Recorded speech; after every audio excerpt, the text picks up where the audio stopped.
بنانے کا مقصد یہی ہوتا ہے کہ ہم ایک ہارمنی میں رہیں اور جو ریسورسز ہیں اس کا فائدہ استعمال کریں اور انوائرمنٹ کو ڈیگریڈ نہ کریں. آپ کس طریقے سے میک شور کرتے ہیں کہ لوگ انوائرمنٹ کو پروٹیکٹ کریں؟ ایسے کوئی لاز ہیں آپ کی طرف سے، یا میں کہوں کہ ای پی اے کا رول؟ جو ایکٹیویٹی آپ یہاں کر رہے ہوتے ہیں تو وہ اس کا امپیکٹ صرف لوکل نہیں ہوتا، اس کا گلوبل ہوتا ہے.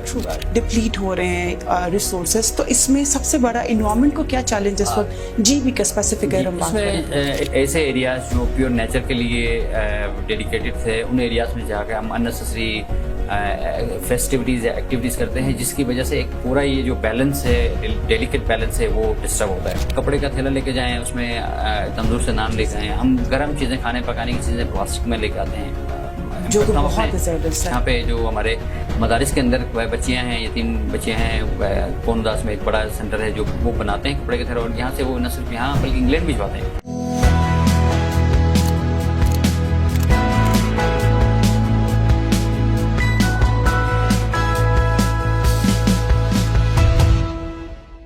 السلام علیکم، میرا نام نوشین برکت ہے اور میں آج آپ کے سامنے حاضر ہوں پروگرام ہم اور ماحول کی پہلی ایپیسوڈ کے ساتھ.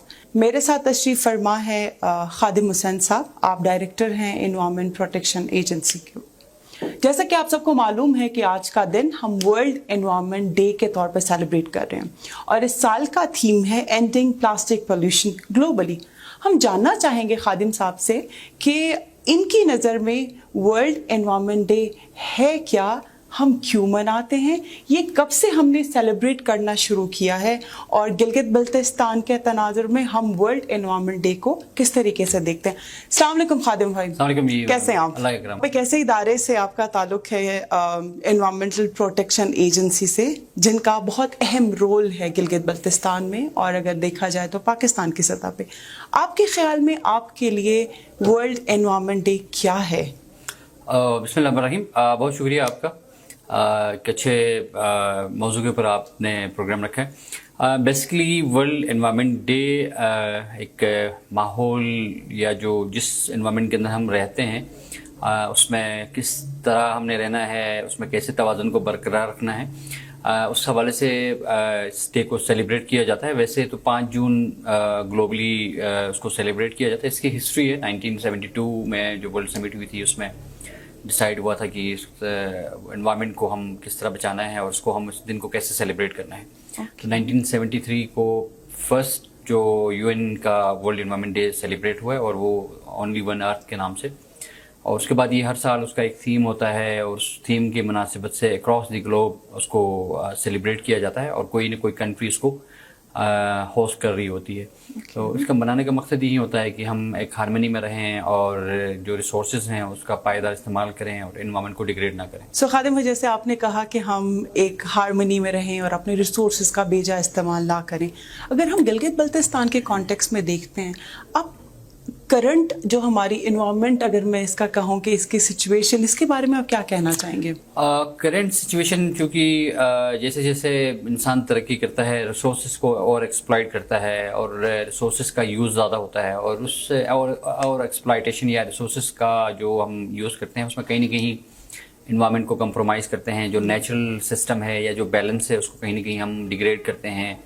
کوئی نہ کوئی ایسی بائی پروڈکٹ یا ایک جب ہم پروڈکٹ بنا رہے ہوتے ہیں تو کوئی نہ کوئی ایسی بائی پروڈکٹ اس میں بن رہی ہوتی ہے جو کسی نہ کسی صورت میں کسی نہ کسی انوائرمنٹل فیکٹر کو یا انوائرمنٹل جو ریسورس ہے اس کو ڈیگریڈ کر رہا ہوتا ہے. تو اس کو اوور آل سیلیبریٹ کرنے کا یا اس کو منانے کا مقصد یہ ہوتا ہے کہ ان کے اندر توازن قائم کیا جا سکے، بیلنس کو مینٹین کریں. جیسے آپ نے سنا ہوگا گرین ہاؤس گیسز کی ایمیشنز ہیں، وہ انوائرمنٹ کو ڈیگریڈ کرتی ہیں. آپ کے ایٹماسفیئر کے اندر جو سولر ریڈیشن ہے اس کو زیادہ ٹریپ کرتی ہے، اور گلوب کا جو ارتھ کا ٹیمپریچر ہے اس کو انکریز کرنے میں ان کا رول ہے. یہ ساری جو جی ایمیشنز ہیں کہیں نہ کہیں انڈسٹریل ایکٹیویٹیز کی وجہ سے، ہیومن ایکٹیویٹیز کی وجہ سے جنریٹ ہوتی ہیں. تو اوور آل جو انوائرمنٹ آپ محسوس کر رہی ہوں گی، جو آج سے پہلے 30-40 سال 50 سال پہلے جو سچویشن تھی وہ ابھی نہیں ہے. بہت سارے ریسورسز ہمارے ڈپلیٹ ہو رہے ہیں اور ہونے جا رہے ہیں، اور بہت سارے جو اننیسیسری جو گیسز ہیں یا کیمیکلز ہیں آپ کے انوائرمنٹ کے اندر وہ انٹروڈیوس ہو گئے ہیں. اس سے نہ صرف جو ایکو سسٹم کا جو اوور آل ہے اس کی ہیلتھ ہے وہ کمپرومائز ہو گئی بلکہ ہیومن ہیلتھ بھی اس میں کمپرومائز ہو گئی ہے. تو اس کو سیلیبریٹ کرنے کا مقصد یہ ہوتا ہے کہ یہ جو ہیومن ہیلتھ کے ساتھ ساتھ جو آپ کا ایکو سسٹم کی ہیلتھ ہے وہ بھی اتنی ہی وائٹل ہے, ضروری ہے, انیویٹیبل ہے, اس کو بھی آپ مینٹین کریں اور اس کو بھی سسٹینیبل وے میں جو ریسورسز ہیں ان کا یوز کریں تاکہ جو انوائرمنٹ ہے وہ بھی کمپرومائز نہیں نہ ہو اور ہیومن ہیلتھ بھی. کیونکہ جو ایکٹیویٹی آپ یہاں کر رہے ہوتے ہیں تو وہ اس کا امپیکٹ صرف لوکل نہیں ہوتا, اس کا گلوبل ہوتا ہے. جو ایمیشنز آپ یہاں پہ کر رہے ہوتے ہیں اس کا گلوبل امپیکٹ ہے, اس میں بہت سارے لوگ امپیکٹ ہوتے ہیں, بہت ساری اسپیشیز میں امپیکٹ ہوتی ہیں. بالکل صحیح کہہ رہے ہیں کہ آپ جو بھی آپ کام کرتے ہیں اس کا امپیکٹ لوکلی اور ہمارا گلوبلی ہوتا ہے. خادم بھائی, جب ہم گلگت بلتستان کی بات کرتے ہیں تو ہم ایک ایسے خطے میں رہتے ہیں جہاں پہ گلیشیئرز ہیں ہمارے پاس, ہر طرح کا نیچرل ریسورس یہ خطہ بھرا ہوا ہے. آپ اس وقت سب سے بڑا چیلنج آپ کو کیا لگتا ہے کہ یہ جو ہم ڈفرینٹ ہمارے ڈپلیٹ ہو رہے ہیں ریسورسز, تو اس میں سب سے بڑا انوائرمنٹ کو کیا چیلنج اس وقت جی بی کا اسپیسیفک اگر ہم بات کریں تو؟ ایک تو سب سے جو اہم چیز جو ہمیں جاننے کی وہ یہ ہے کہ نارملی یہ جو ریسورسز ہیں چونکہ ان کو گورن کرنے کے لیے پرانے زمانے میں لوگوں کی ایک اپنی انڈیجنس ان کی پریکٹسز تھی اور ان کے اپنے ایک کسٹمری لاز تھے, لوکل کسٹمری لاز کہا جاتا ہے جس کو, جی اس کے ذریعے ریگولیٹ کرتے تھے. وہ ایک نسل در نسل یہ چیزیں چلتی آئی ہیں. لیکن کچھ عرصے میں چونکہ بہت زیادہ انڈسٹریلائزیشن ہو گئی ہے, بہت ساری انوویشنز ہو گئی ہیں, تو بہت ساری چیزیں یہاں پہ ہم نے جو انڈیجنس نالج ہے یا جو لوکل کسٹمری لاز ہیں ان کو کہیں نہ کہیں ہم نے اسکپ کیا ہے. مثلاً گلگت بلتستان کی ہم اگر اگزامپل لیتے ہیں تو یہ ایک ایسا خطہ ہے جو دنیا میں سب سے یونیک بھی ہے اور سب سے زیادہ ریسورس رچ ایریا بھی ہے اور سب سے زیادہ ورنریبل بھی ہے in terms of environmental degradation یا کلائمیٹ چینج. جیسے آپ کو پتہ ہے کہ گلگت بلتستان میں دنیا میں جو گلیشیئرز ہیں آرٹک پولر ریجن کے بعد سب سے زیادہ جو گلیشیئرز ہیں وہ گلگت بلتستان میں. بالکل ریسنٹ جو اس کی انوینٹری ہوئی ہے اکراس پاکستان میں جو اوور آل KPK اور JK میں بھی گلیشیئرز ہیں, 13,032 گلیشیئرز ہیں, اس میں سے 8,400 گلیشیئرز گلگت بلتستان میں ہیں. اور یہ گلیشیئرز ایسے نہیں ہیں کہ جو دنیا میں نارملی جو گلیشیئرز ہیں یورپین کنٹریز میں کوئی 4, 5, 10, 15 کلومیٹر, ہمارے پاس 72, 65, 58 بڑے بڑے گلیشیئرز ہیں. اور یہ glaciers with in human settlements کے ساتھ بھی ہیں, along ہائی ویز بھی ہیں. اور اس میں یہاں جو سب سے خاص بات یہ ہے کہ جو ان گلیشیئرز کے ساتھ لوگ رہتے ہیں اور یہ گلیشیئرز لوگوں کے ساتھ رہتے ہیں. اگر ان کے اس سینیریو میں اگر ہم تھوڑی سی بھی ایسی کوئی ڈیولپمنٹ کرتے ہیں جس کی وجہ سے گلیشیئرز کے اوپر برا امپیکٹ ہو یا جو ادر ریسورسز ہیں, مثلاً ہمارے یہاں ہائی پاسچرز ہیں, ویٹ لینڈز ہیں, ہائیسٹ پیکس ہیں, سنو کورڈ ایریاز ہیں اور ریورز ہیں, اسٹریمز ہیں, اور یہ ساری جو ہیومن سیٹلمنٹ ہے میکسیمم تو ہمارے پاس میجر جو پورشن ہے وہ ماؤنٹینس, گلیشیئرز, پیکس اور ان ایریاز کا ہے. ہیومن سیٹلمنٹ بہت کم ایریا میں ہے.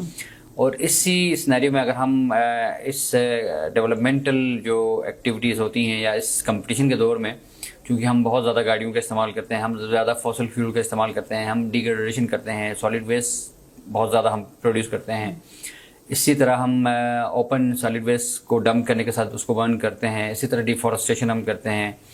اور کچھ ایسے ایریاز جو پیور نیچر کے لیے ڈیڈیکیٹڈ تھے ان ایریاز میں جا کے ہم اننیسیسری فیسٹیوٹیز یا ایکٹیویٹیز کرتے ہیں جس کی وجہ سے ایک پورا یہ جو بیلنس ہے, ڈیلیکیٹ بیلنس ہے, وہ ڈسٹرب ہوتا ہے. جیسے خادم بھائی ابھی آپ نے بات کی کہ ہمارے لوکل کسٹمری لاز کی بات کی جس میں ہمارے جو انڈیجنس ہمارا جو نالج تھا اس میں کیسے ہم اپنی انوائرمنٹ کو پروٹیکٹ کرتے ہیں اس کے بارے میں بات تھا.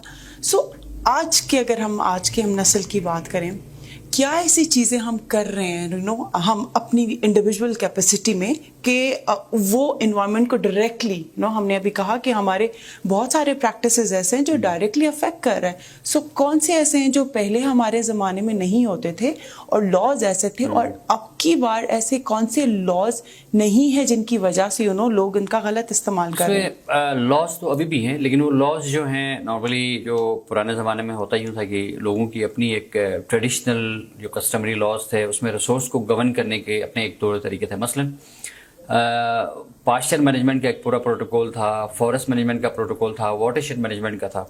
اگر آپ کسی پاسچر میں ایک سال میں 2 سال ایک دفعہ آپ اپنے جو مال مویشی ہیں ان کو گریز کرنے کے لیے, گریزنگ کے لیے جب آپ لے کے جاتے تھے تو نیکسٹ ایئر وہ کوئی وہاں آپ لے کے نہیں جا سکتے تھے, دوسرا ایریا آپ کو لے کے جانا, دوسرے ایریا میں لے کے جانا ہوتا تھا, کیونکہ اس پاسچر کو جو آپ نے ڈیگریڈ کیا اس کو سروائیول کے لیے, ریوائول کے لیے آپ نے ٹائم دینا ہوتا ہے. اسی طرح آپ کو واٹر مینجمنٹ کے لیے یا واٹر شیڈ مینجمنٹ کے لیے ایک پورا پروٹوکول تھا کہ کوئی بندہ اگر واٹر شیڈ کے اوپر یا کسی چینل کے اوپر جا کے اگر کوئی ڈیگریڈیشن کرتا ہے, کوئی پولوشن پھیلاتا ہے تو اس کے اوپر فائنس. اور ایک لوکلی کچھ لوگ ہوتے تھے جیسے ہمارے یہاں نمبردار ہوا کرتے تھے, جسٹر ہوا کرتے تھے, اسی طرح ہر ایریا کی اپنی ایک ٹریڈیشنل کسٹمری لاز تھے. اس میں نہ صرف ان کے لیے, ایگریکلچر کے لیے بھی ایک پورا پروٹوکول تھا کہ ہم نے کراپ روٹیشن کیسے کرنی ہے, اچھا ہم نے پانی کب کب دینا ہے. کراپ روٹیشن کا بھی کلائمیٹ چینج اور انوائرمنٹل ڈیگریڈیشن میں بہت بڑا رول ہوتا ہے, اور وہ کراپس کون سی ہیں جو ہمارے اس انوائرمنٹ کے ساتھ, اس کلائمیٹ کے ساتھ ایڈجسٹ ہوئی ہیں, وہ کراپس کلٹیویٹ ہوتی تھی. اب ہوا یوں کہ جو تھوڑے سے ہم ماڈرن ہو گئے تو ہم نے بہت سارے جو لاز ہیں, رولز ہیں, ہم نے کہیں نہ کہیں سے کٹ پیسٹ کر کے ہم نے بنا لیے, لیکن وہ جو رولز, لاز ہیں, ریگولیشنز ہیں, وہ کمیونٹی کے ساتھ یا جو انڈیجنس لوگ ہیں ان کے ساتھ شاید ہم نے کنسلٹیشن نہیں کی, یا ان کو ہم نے, ان کا اسٹیک اس میں نہیں تھا, تو ان کی امپلیمنٹیشن میں یا ان رولز کو, ریگولیشنز کو, ریسورس کو گورن کرنے کے لیے پھر مسائل پیش آئے. اور پھر ہوا یوں کہ جو لوکل لوگ تھے یا ان کے جو کسٹمری لاز تھے, ان ایریاز میں ایسی ڈیولپمنٹل ایکٹیویٹیز ہوئی جس کی وجہ سے نہ صرف وہ ریسورس ڈپلیٹ ہوا بلکہ انوائرمنٹل ڈیگریڈیشن بھی ہو گئی, بلکہ وہ ریسورس کم بھی ہوا. اوکے, جب یہاں اتنی ایکٹیویٹیز ہوئی کہ ہماری ریسورسز ڈپلیٹ ہوئیں, یہاں پہ ای پی اے کا رول کیا ہوتا ہے؟ یہاں پہ آپ کس طریقے سے میک شیور کرتے ہیں کہ لوگ انوائرمنٹ کو پروٹیکٹ کریں؟ ایسے کوئی لاز ہیں آپ کی طرف سے, یا میں کہوں کہ ای پی اے کا رول, مین رول یہاں پہ کیا آتا ہے؟ اس میں نارملی جو ای پی اے کا رول, ای پی اے از اے ریگولیٹری ایجنسی, انفورسمنٹ جو رولس ریگولیشنز ہیں, جیسے پرانے زمانے میں جیسے میں نے آپ کو کہا کہ جو انڈیجنس لاز, رولس ریگولیشنز ہیں, اسی طرح انوائرمنٹل پروٹیکشن کا ایک لا ہے. اس لا کے اندر ڈفرینٹ پھر وہ رولز ہیں, ریگولیشنز ہیں. مثلاً آپ نے کہیں کنسٹرکشن کرنی ہے تو وہ آپ نے کیسے کرنی ہے, کہیں انڈسٹری آپ نے ڈیولپ کرنی ہے تو کن چیزوں کو آپ نے خیال رکھنا ہے, اچھا کہیں آپ روڈ لے کے جا رہے ہیں تو آپ نے کیا کن چیزوں کا خیال رکھنا ہے. ابھی جیسے آپ کو ایک چھوٹی سی ایگزامپل, بہت سارے ابھی ٹورسٹ کا انفلکس بہت زیادہ ہوا ہے, تو ہم بہت زیادہ خوش ہوتے ہیں کہ ہمارے پاس ٹورسٹ آ رہے ہیں بہت زیادہ, لیکن اس ٹورزم کی وجہ سے آپ کا اوور آل جو امپیکٹ ہے آپ کے ریسورسز کے اوپر بہت زیادہ ہے. اگر ہم اس ٹورزم کو سسٹینیبل وے میں ریگولیٹ نہیں کریں گے تو پھر وہ نارملی یہ ہوتا ہے کہ ہمارے گلیشیئرز بھی ڈسٹرب ہوں گے, ہمارے واٹر باڈیز بھی, ہماری جو فرٹائل لینڈز ہیں وہ بھی. تو ای پی اے کا نارملی یہ ہوتا ہے کہ وہ جو ٹورزم انفراسٹرکچر ہے اس کو بھی ریگولیٹ کرنا, کہ ہمارا جو سیوریج کا پانی ہے, ہمارا سینیٹیج جو گرے واٹر ہے, ہمارا سالڈ ویسٹ ہے, وہ کیسے مینیج ہو, ہماری بلڈنگس کس طرح کی بننی چاہیے. اسی طرح جو انرجی کے بہت سارے ذرائع ہیں, آپ کو اندازہ ہے ہمارے پاس انرجی کرائسس بہت زیادہ ہے گلگت بلتستان میں, جو ہم تھرمل جنریٹرز کا استعمال کرتے ہیں. پھر ان تھرمل جنریٹرز کی جو ایمیشنز ہیں وہ انہی گلیشیئرز کے اوپر اس کا امپیکٹ ہے, اسی انوائرمنٹ کے اوپر, ایئر کے اوپر اس کا امپیکٹ ہے, ہیومن ہیلتھ کے اوپر. اس کو کیسے آپ نے میٹیگیٹ کرنا ہے, اس کی مینٹیننس آپ نے کیسے کرنی ہے. تو اس میں نارملی صرف ای پی اے کا رول نہیں ہوتا, اس میں ہر ادارے کا رول ہوتا ہے. فرض کریں اس میں کمیونیکیشن ورکس ہے, کوئی ڈیولپمنٹل ایکٹیویٹی ہے تو اس کو بھی جو رولس ریگولیشنز ہیں اس کو ابائڈ کرنا ہوتا ہے. اسی طرح اگر کہیں پاور کا پروجیکٹ ہے, کہیں پر روڈ انفراسٹرکچر آپ کا بن رہا ہے تو ڈیفارسٹریشن ہم نے منیمل کم سے کم کرنی ہے. اس ایریے میں ہم نے میکسیمم ہم نے انشور کرنا ہے کہ کہیں نہ ایک ہماری ڈیولپمنٹل ایکٹیویٹی سے جو انوائرمنٹل ریسورسز ہیں وہ ڈپلیٹ نہ ہوں. نارملی ہم یہ سمجھا جاتا ہے کہ ڈیولپمنٹ کے لیے روڈ چاہیے ہیں اور ٹورزم کے لیے روڈ آپ کو چاہیے ہوتا ہے. روڈز کے بغیر بھی بہت ساری دنیا میں جگہیں ہیں, گلگت بلتستان میں ہیں, جہاں پہ آپ ٹورزم کو ڈیولپ کر سکتے ہیں. جیسے سب سے اچھی ایگزامپل ہے فیری میڈوز کی, سسٹینیبل ٹورزم. اسی طرح بہت سارے ایریاز ہیں جہاں پہ جو ٹورسٹ آتے ہیں وہ زیادہ پے کرتے ہیں اور منیمم اس کا امپیکٹ ان کا ہوتا ہے. اگر آپ روڈز بناتے ہیں, آپ کا ایزی ایکسیس ہوتا ہے تو اس کو ہم فریکوینٹلی لوگ وزٹ کرتے ہیں. ویسٹ ڈمپنگ کا ایشو ہوتا ہے, جیسے آپ کو دیکھیں اب ہمارے جو فیسٹیوٹیز ہوتی ہیں, چندور پولو فیسٹیول ہوتا ہے, راما ہوتا ہے, اس طرح کے ایونٹس جہاں پہ بہت سارے لوگوں کی گیدرنگ ہوتی ہے, بہت ساری گاڑیاں وہاں پہ ایک ساتھ لوگوں کا ہجوم ہوتا ہے. تو ان ایریاز میں یہ سینسٹیو ایریاز, ریسیپٹرز ہیں, اس کی وجہ سے ایمیشنز بہت زیادہ ہوتی ہیں. اس ایریے میں چونکہ گلیشیٹڈ ایریاز ہوتے ہیں, واٹر شیڈ ہوتا ہے, تو بہت سارا آپ ایک امپیکٹ, ایڈورس امپیکٹ کریٹ کر کے آ رہے ہوتے ہیں. تو ہمیں ہر چیز کو فیوچر کے لیے, ہمارے اپنی جنریشنز کے لیے, چونکہ انوائرمنٹل سیکورٹی بہت زیادہ ضروری ہے. کیونکہ آپ کی جو اگر آپ کا انوائرمنٹ ڈیگریڈ ہوتا تو آپ کا واٹر کوالٹی ڈیگریڈ ہوگی, آپ کی ایئر کوالٹی ڈیگریڈ ہوگی, آپ کا جو ایگریکلچر جو پروڈیوس ہے وہ ڈیگریڈ ہوگا تو اوور آل اس کا پھر اکنامک لاس بہت زیادہ ہوتا ہے. بالکل. تو اس لیے اس کے اندر ایک بیلنس بہت ضروری ہے. اور ای پی کے ساتھ ساتھ جو کمیونٹیز ہیں یا جو ادارے ہیں ہم سب کا رول ہے, خاص کر جیسے اس سال کا جو تھیم ہے اس میں اینڈنگ پلاسٹک پولوشن ہے. پلاسٹک پرانے زمانے میں گلگت بلتستان میں پلاسٹک کا استعمال نہیں تھا, تھیلے لوگ استعمال کرتے تھے, وہ جو بھی لوگ کی ٹوکریاں ہیں اس کا استعمال تھا. بلکہ خادم صاحب اگر اسی تھیم کو اپنے جیسے ابھی ہم بات کر رہے ہیں کہ ending plastic globally, right, plastic pollution globally کی جب بات کرتے ہیں, لیکن ایک انفارچونیٹ سے بات ہے کہ گلگت بلتستان وہ ایریا ہے جہاں پہ سردی بہت سخت قسم کی ہوتی ہے. یہ تو آپ کے نالج میں بھی ہوگا کہ یہاں کے لوگ پلاسٹک کی بوٹلز اور پلاسٹک کے تھیلے اسپیشل سنبھال کے رکھتے ہیں کہ وہ سردیوں میں ان کے کام آئیں گے. سو اس کے بارے میں آپ سے جاننا چاہوں گی, کیا میسج دینا چاہیں گے کہ پلاسٹک کی بوٹلز اور پلاسٹک کے جو تھیلے جلاتے ہیں وہ ہمارے انوائرمنٹ کے لیے اور انڈیویجول ہر پرسن کے لیے وہ کتنا نقصان دہ ہے؟ پلاسٹک پولوشن سے زیادہ جلانا, اگر آپ پلاسٹک یوز کرتے ہیں اس کو جلاتے ہیں تو وہ اس سے 1000 ٹائمز زیادہ خطرناک ہوتا ہے. مثلاً جب آپ پلاسٹک جلاتے ہیں تو اس میں سے بہت سارے جو کیمیکلز ہیں, کچھ کیمیکلز یا گیسز ہیں, ڈاکٹر صاحب زیادہ بہتر جانتے ہیں, ڈائی آکسینز اینڈ فیورانس کہتے ہیں, وہ جو 100% کینسر کاز کرتے ہیں. اگر آپ گھر کے اندر جلاتے ہیں تو آپ کا نہ صرف گھر کے اندر کا انوائرمنٹ خراب ہوتا ہے بلکہ آؤٹ ڈور جو آپ کا ایئر پولوشن ہے اس کی وجہ سے دوسرے لوگ بھی متاثر ہوتے ہیں. پلاسٹک کا چونکہ گلگت بلتستان گورنمنٹ کا ایک پروجیکٹ تھا اس کے اوپر, اور فیڈرل گورنمنٹ بھی بہت زیادہ رولس ریگولیشنز بھی ہیں, وہ بھی کوشش کر رہی ہے. ابھی انٹرنیشنل ایک پورا اس کے اوپر ایک نئی کنونشن کے اوپر بات ہو رہی ہے کہ دنیا سے, چونکہ یہ پلاسٹک نہ صرف گلگت بلتستان کا پوری دنیا کا مسئلہ ہے. بالکل بالکل. اس کا الٹرنیٹیو ہم کیا کہہ سکتے ہیں کہ جی بھی اسپیشلی اگر میں بات کروں کہ سردیوں میں جو جلاتے ہیں وہ اس کا الٹرنیٹیو ہم کیا دے سکتے ہیں؟ الٹرنیٹیو تو یہ ہے کہ چونکہ پلاسٹک سب گلگت بلتستان میں ایک اس پروجیکٹ کے اندر پابندی لگی تھی. اس میں 2 چیزیں تھیں, ایک انڈسٹری ڈیولپ کرنی تھی, دوسرا اپنے انٹرسٹ فری لونز دینے تھے جس میں آپ ہاؤس ہولڈ لیول پہ آپ کپڑے کے تھیلے یا بایو ڈیگریڈیبل بیگز آپ بنائیں, تیسرا ہول سیلرس کو شفٹ کرنا تھا. ابھی 2 انڈسٹریز گلگت میں, ایک گزر میں ایک ڈسٹرکٹ گلگت میں ڈیولپ ہو گئی ہیں. چونکہ گلگت سٹی کے اندر یا گلگت کے اندر تقریباً 8 ٹن پلاسٹک یوز ہوتا ہے سالانہ منتھلی. اس 8 ٹن پلاسٹک کے لیے آپ 6 سے 8 کروڑ روپے خرچ کرتے ہیں, اور وہ 8 سے 6 کروڑ روپے آپ تو یا تو آپ کے لینڈ فل میں جاتا ہے یا بخاریوں میں چلتا ہے جو سردیوں میں. اگر اس کی جگہ آپ گلگت بلتستان میں یہ کپڑے کے تھیلے یا بایو ڈیگریڈیبل بیگز جس کو جن کے جو ڈیگریڈ جلدی ہوتے ہیں, جو انڈسٹری یہاں پہ ڈیولپ ہوئی ہے جس کی ان کی انڈسٹریز کی کیپیسٹی تقریباً 30 ٹن پر منتھ ہے ان کی, اس سے نہ صرف گلگت بلتستان کی جو نیڈ ہے وہ پوری ہوگی بلکہ ہم یہاں سے نیچے بھی بھجوا دیں گے ڈاؤن کنٹری, کیونکہ ہمارے پاس گرمیوں میں بجلی سستی ہے, لیبر سستا ہے, اور اس سے نہ صرف ہمارا انوائرمنٹ بہتر ہو سکتا ہے بلکہ جو انڈور لوگوں میں جو کینسر کے کیسز ہیں جو گھروں میں ہم جلاتے ہیں, پلاسٹک یہ سب سے بری بیماری ہے. بالکل. اور اس کے علاوہ بھی جو پلاسٹک اوپن آپ کے ہمارے جو لینڈ فل یا جہاں پہ ہم ڈمپ کرتے ہیں وہاں بھی ہم آگ لگاتے ہیں, تو اس کا ظاہر سی بات ہے وہ جلنے کے بعد تو ہمارے اسی ایریا کے اندر ہی رہتا ہے, ہم ہی ایکسپوز ہوتے ہیں. تو کوشش ہماری یہ ہونی چاہیے, چونکہ ابھی جو بوٹلس کی جو آپ نے بات کی, بوٹلس کے لیے کچھ 28 کمپنیوں کا ایک کنسورشیم ہے جس کو گورنمنٹ آف گلگت بلتستان کے ساتھ MOU ہوا ہے, اور وہ اپنا ایک ریٹرن بیک میکنزم کے تحت اکراس GB ہر ڈسٹرکٹ کے اندر جو ویسٹ مینجمنٹ کمپنی ہے اس کے ساتھ ان کے MOUs ہیں, ان کے ساتھ لنک کیا گیا ہے, اور وہ وہاں پہ بہت ساری مشینریز اکوپمنٹ وہاں پہ انسٹال ہیں, اور یہ پلاسٹک کی بوٹل وہاں پہ کرش ہوتی ہیں, شیرڈ ہوتی ہیں, کمپیکٹ ہوتی ہیں اور ریٹرن بیک ہوتی ہیں, اور اس پہ تبھی کمپٹیشن ہو رہی ہے یہاں پہ ڈفرینٹ جو وینڈرز ہیں ان کے درمیان. تو بوٹلس کہیں نظر نہیں آتی, لیکن اصل ایشو یہ سنگل پلاسٹک کا ہے. مثلا اس کی لوگوں میں بھی چونکہ یہ فری میں ملتا ہے تو لوگ ایک ماچس کی ڈبیا لیتے ہیں, اس کے لیے بھی وہ چاہیے. ایک آپ تندور سے نان لینے جاتے ہیں وہ بھی شاپنگ بیگ کے اندر. یہ اگر ہمارے بیہیویئر کے اندر چینج آئے, ہم کپڑے کا تھیلا تو ہر گھر میں ہو سکتا ہے, آپ پرانے جو کپڑے ہیں اس سے بھی بنا سکتے ہیں, آپ کپڑے کا تھیلا لے کے جائیں, اس میں تندور سے نان لے کے آئیں. ہم گرم چیزیں کھانے پکانے کی چیزیں پلاسٹک میں لے کے آتے ہیں, جو کہ بہت ہے. تیسرا یہ ہے کہ چونکہ یہ جو آئل پروڈیوسنگ کمپنیز ہیں یہ پروڈیوس کرتی ہیں اس کا مٹیریل, ان کے اوپر بھی پریشر ہے اس کو کم کریں. اور یہ پیسے ہم ظاہر سی بات ہے جب ہم گلگت بلتستان میں یہ آتے ہیں تو ہم اپنے پیسے دیتے ہیں اور یہ لا کے ہم اوپن ڈمپ کرتے ہیں. تو اس سے کوشش یہ کریں کہ ہمارے یہاں جو انڈسٹریز ڈیولپ ہوئی ہیں ان کو ہم فلورش کریں. ہاؤس ہولڈ انڈسٹری ہم نے خواتین کو loans government of Gilgit Baltistan نے دیا ہے.